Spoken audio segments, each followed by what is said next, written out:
Men Bobur Mansurov bloger.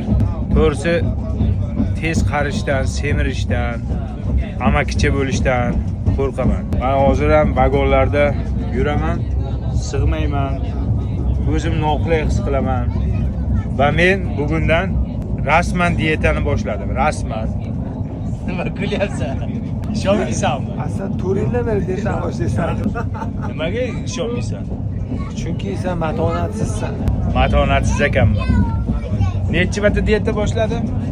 Ko'p boshlagansan. Necha marta diyeta boshladim? Sanoviga ham yeta olmayman. Xullas haqiqatdan bolalarni ham joniga tegib ketganman, diyetadaman dedi. Lekin bu safar aniq boshladi.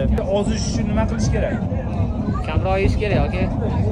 Ana, hamma shunday deyapti, kamroq yeng deyapti. Endi jiddiy gaplashsak. Men shu rostakamiga diyetani boshladim. Boshqacha yo'nalishda yeb olsa ham bo'lar ekan, yeb ozaman men. Oldin yemasdan ozmoqchi bo'lardim, qiynalardim. Endi yeb ozaman. Bunaqasi hali bo'lmagan. Meni kuzatishda davom etinglar. 3 oy mobaynida kukulgacha bo'laman, kukulgacha. Dietologda zo'r opa topganman. Opajon, o'zingiz meni ozdiring. Zo'r ozdiring. Yedirib, ichirib ozdiring. Krassavchik qilib qo'ying.